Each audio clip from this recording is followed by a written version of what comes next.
want to talk first. So we're going to talk about Brendan's career and come up with some of the stuff that's happened in the last couple of years in terms of the team and where they're going. But just some background. I think the average fan, I was going through this last night. I think what happens is you forget the timing of things that happen. So everyone remembers 3 Stanley Cups, triple gold. But let's walk through. You're drafted initially by New Jersey Devils. And you played junior.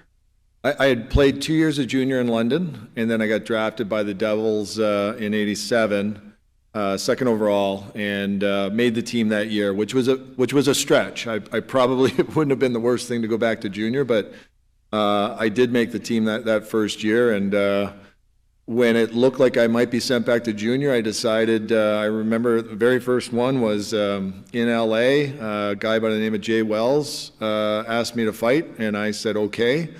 And it was the very first, I hadn't scored yet, so I think it was the first time that teammates were actually coming in and pat me on the back. So I was like, okay, whatever it takes, I'll do that to stay in the NHL. So it was a different time where the game was, there was a physical element to the game. And if you played on the fourth line, which I did, you had to be able to survive out there. Okay, so 1987. What happened in New Jersey in 1987 that would interest people who are listening? Guy named Lou?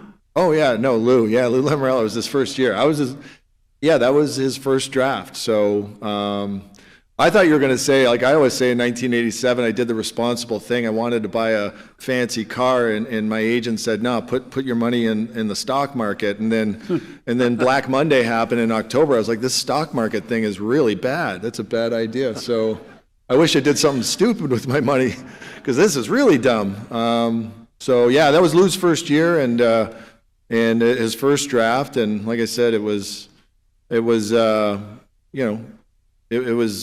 great young team, but we hadn't made the playoffs yet, I think, ever.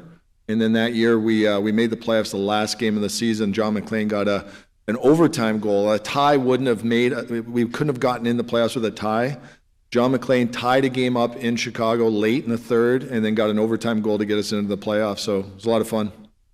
And what was it like playing for Lou his first year? I'm sure it was very different as time went on, or was it exactly the same?